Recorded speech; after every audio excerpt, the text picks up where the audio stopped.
Davis, California. Dick Sands, the Boy Captain, by Jules Verne. Translated by Ellen E. Frewer. Part the First, Chapter 5. Dingo's Sagacity. Meantime the Pilgrim pursued her course, keeping as much as possible to the east, and before evening closed in the hull of the Waldeck was out of sight. Captain Hull still continued to feel uneasy about the constant prevalence of calms. Not that for himself he cared much about the delay of a week or two in a voyage from New Zealand to Valparaiso, but he was disappointed at the prolonged inconvenience it caused to his lady passenger. Mrs. Weldon, however, submitted to the detention very philosophically, and did not utter a word of complaint. The captain's next care was to improvise sleeping accommodation for Tom and his 4 associates. No room for them could possibly be found in the crew's quarters, so that their berths had to be arranged under the forecastle, and as long as the weather continued fine, there was no reason why the negroes, accustomed as they were to a somewhat rough life, should not find themselves sufficiently comfortable. After this incident of the discovery of the wreck, life on board the Pilgrim relapsed into its ordinary routine.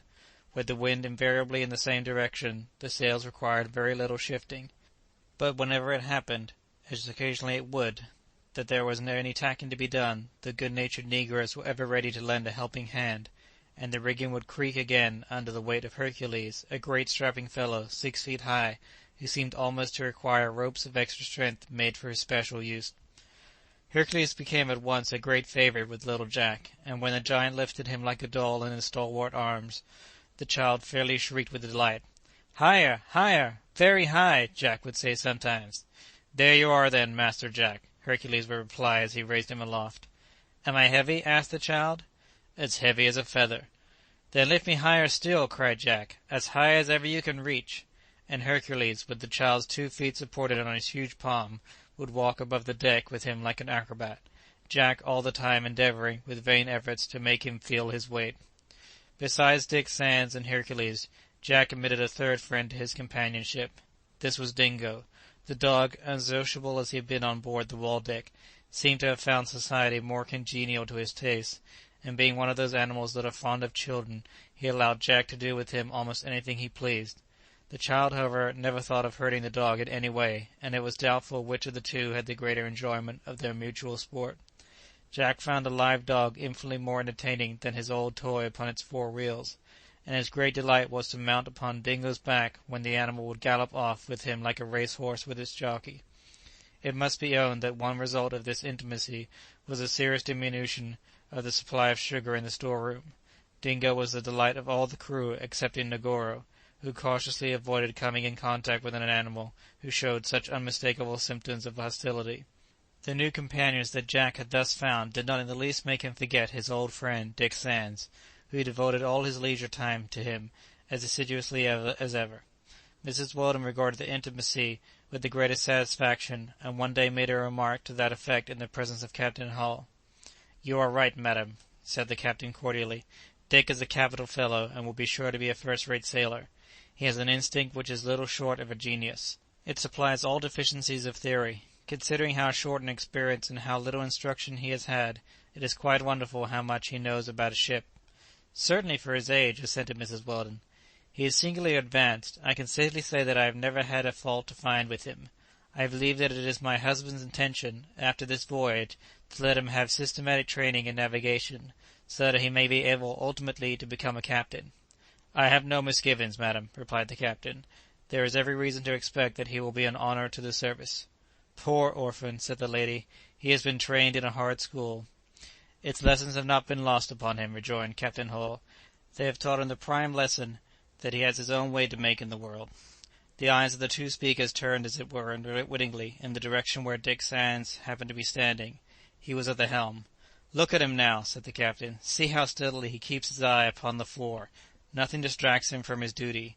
He is as much to be depended on as the most experienced helmsman. It was a capital thing for him that he began his training as a cabin-boy. Nothing like it. Begin at the beginning. It is the best way for training for the merchant service." "But surely," interposed Mrs. Weldon, "you would not deny that in the navy there have been many good officers who have never had the training of which you are speaking." "True, madam, but yet even some of the best of them have begun at the lowest step of the ladder. For instance, Lord Nelson." Just at this instant Cousin Benedict emerged from the stern cabin, and completely absorbed, according to his wont, in his own pursuit, began to wander up and down the deck, peering into the interstices of the network, rummaging under the seats, and drawing his long fingers along the cracks in the floor where the tar had crumbled away. "Well, Benedict, how are you getting on?" asked Mrs. Weldon.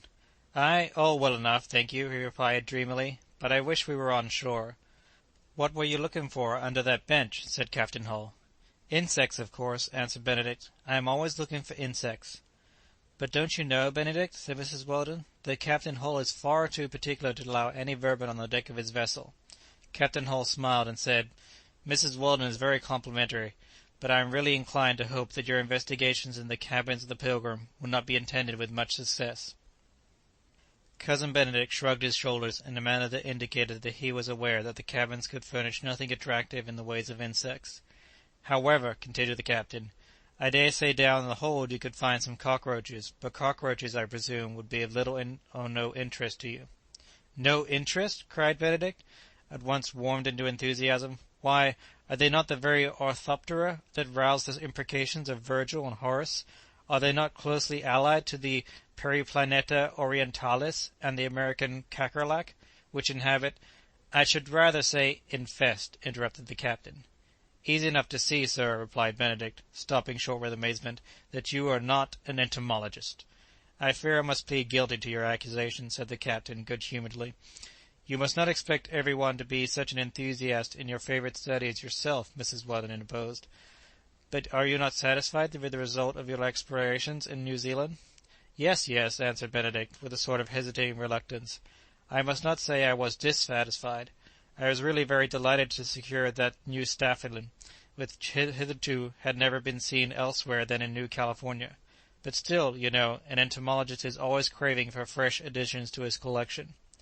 While he was speaking, Dingo, leaving little Jack, who was romping with him, came and jumped on Benedict and began to fawn on him. "Get away, you brute!" he exclaimed, thrusting the dog aside. "Poor Dingo! Good dog!" cried Jack, running up and taking the animal's huge head between his tiny hands. "Your interest in cockroaches, Mr. Benedict," observed the captain, "does not seem to extend to dogs." "It isn't that I dislike dogs at all," answered Benedict, "but this creature has disappointed me." "How do you mean? You could hardly want to catalogue him with the diptera or hymenoptera?" asked Mrs. Weldon laughingly. "Oh, not at all," replied Benedict, with the most unmoved gravity. "But I understood that he had been found on the west coast of Africa, and I hoped that perhaps he might have brought over some African hemiptera in his coat. But I have searched his coat well, over and over again, without finding a single specimen. The dog has disappointed me," he repeated mournfully. "I can only hope," said the captain, "that if you had found anything you were going to kill it instantly." Benedict looked with mute astonishment into the captain's face. In a moment or two afterwards he said, "I suppose, sir, you acknowledge that Sir John Franklin was an eminent member of your profession?" "Certainly. Why?" "Because Sir John would never take away the life of the most insignificant insect. It is related of him that when he had once been incessantly tormented all day by a mosquito, at last he found it on the back of his hand and blew it off, saying, 'Fly away, little creature, the world is large enough for both you and me.'" "That little anecdote of yours, Mr. Benedict," said the captain, smiling, "is a good deal older than Sir John Franklin. It is told, in nearly the same words, about Uncle Toby in Sterne's Tristram Shandy, only there it was not a mosquito, it was a common fly." "And was Uncle Toby an entomologist?" asked Benedict. "Did he ever really live?" "No," said the captain, "he was only a character in a novel." Cousin Benedict gave a look of utter contempt, and Captain Hull and Mrs. Weldon could not resist laughing. Such is only one instance of the way in which Cousin Benedict invariably brought it about that all conversation with him ultimately turned upon his favourite pursuit, and all along, throughout the monotonous hours of smooth sailing, while the Pilgrim was making her little headway to the east, he showed his own devotion to his pet science by seeking to enlist new disciples. First of all he tried his powers of persuasion upon Dick Sands, but soon finding that the young apprentice had no taste for entomological mysteries, he gave him up and turned his attention to the negroes. Nor was he much more successful with them. One after another, Tom, Bat, Actaeon, and Austin had all withdrawn themselves from his instructions, and the class at last was reduced to the single person of Hercules. But in him the enthusiastic naturalist thought he had discovered a latent talent, which could distinguish between a parasite and a Thysanura. Hercules accordingly submitted to pass a considerable portion of his leisure in the observation of every variety of coleoptera. He was encouraged to study the extensive collection of stag beetles, tiger beetles, and lady birds, and although at times the enthusiast trembled to see some of his most delicate and fragile specimens in the huge grasp of his pupil, he soon learned that the man's gentle docility was a sufficient guarantee against his clumsiness. While the science of entomology was thus occupying its two votaries, Mrs. Weldon was giving her own best attention to the education of Master Jack. Reading and writing she undertook to teach herself, while she entrusted the instruction in arithmetic to the care of Dick Sands.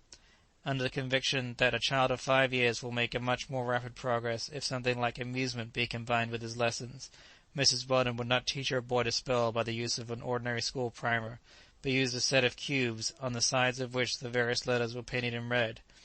After first making a word and showing it to Jack, she set him to put it together without her help, and it was astonishing how quickly the child advanced, and how many hours he would spend in this way, both in the cabin and on deck. There were more than 50 cubes, which, beside the alphabet, included all the digits, so that they were of service for Dick Sands' lessons as well as of her own. She was more than satisfied with her device. On the morning of the 9th, an incident occurred which could not fail to be observed as somewhat remarkable. Jack was half lying, half sitting on the deck, amusing himself with his letters, and had just finished putting together a word with which he intended to puzzle old Tom, who, with his hands sheltering his eyes, was pretending not to see the difficulty with which was being laboriously prepared to bewilder him.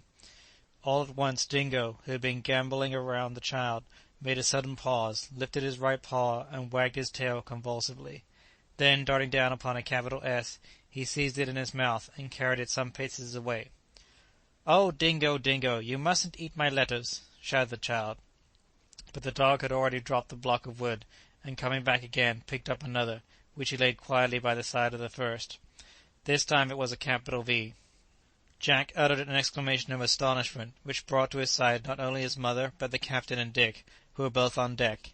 In answer to their inquiry as to what had occurred, Jack cried out in the greatest excitement that Dingo knew how to read.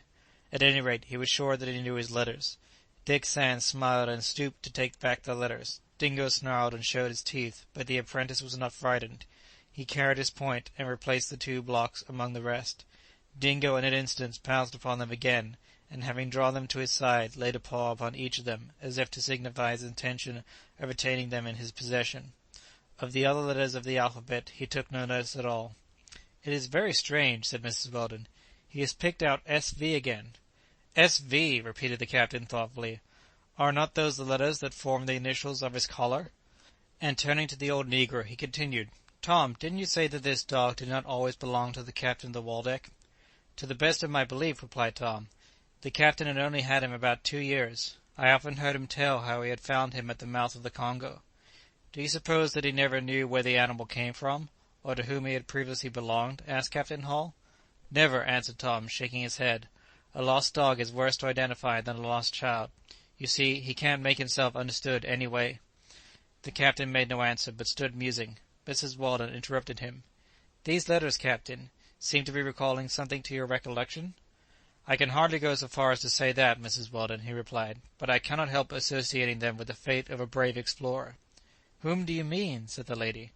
"In 1871, just 2 years ago," the captain continued, "a French traveller, under the auspices of the Geographical Society of Paris, set out for the purpose of crossing Africa from west to east.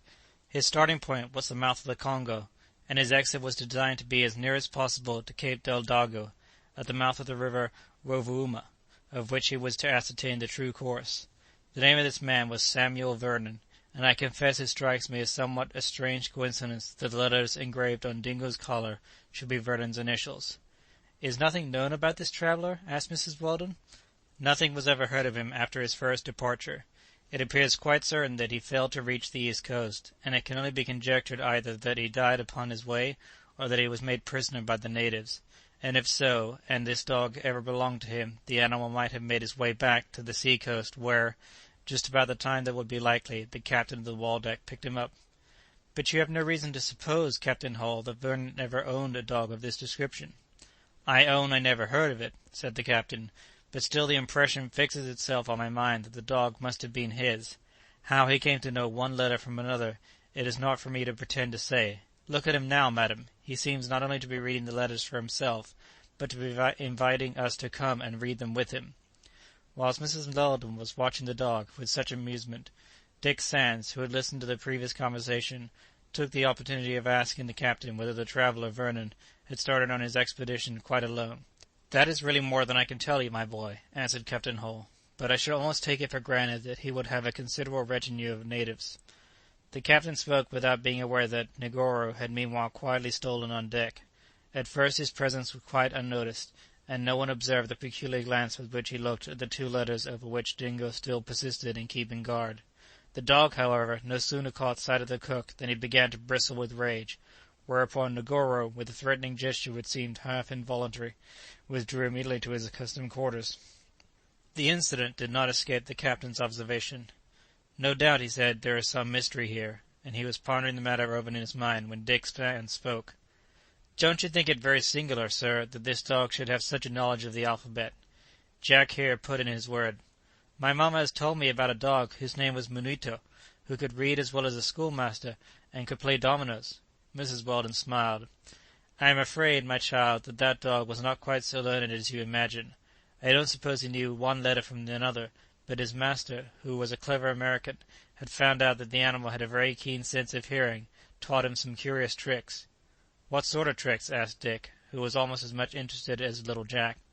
"When he had to perform in public," continued Mrs. Weldon, "a lot of letters like yours, Jack, were spread out upon a table, and Munito would put together any word that the company should propose, either aloud or in a whisper, to his master. The creature would walk about until he stopped at the very letter which was wanted. The secret of all was that the dog's owner gave him a signal when he was to stop by rattling a little toothpick in his pocket, making a slight noise that only the dog's ears were acute enough to perceive." Dick was highly amused, and said, "But that was a dog who could do nothing wonderful without his master." "Just so," answered Mrs. Weldon, "and it surprises me very much to see Dingo picking out these letters without a master to direct him." "The more one thinks of it, the more strange it is," said Captain Hall. "But, after all, Dingo's sagacity is not greater than that of the dog which rang the convent bell in order to get at the dish that was reserved for passing beggars, nor than that of the dog who had to turn a spit every other day, and never could be induced to work when it was not his proper day. Dingo evidently has no acquaintance with any other letters except the 2 S.B., and some circumstance which we can never guess has made him familiar with them." "What a pity he cannot talk!" exclaimed the apprentice. "We should know why it is that he always shows his teeth at Negoro." "And tremendous teeth they are," observed the captain, as Dingo at that moment opened his mouth and made a display of his formidable fangs. End of Part the First. Chapter 5. Recording by Alex Heatelander, Davis, California. www.alexheatelander.com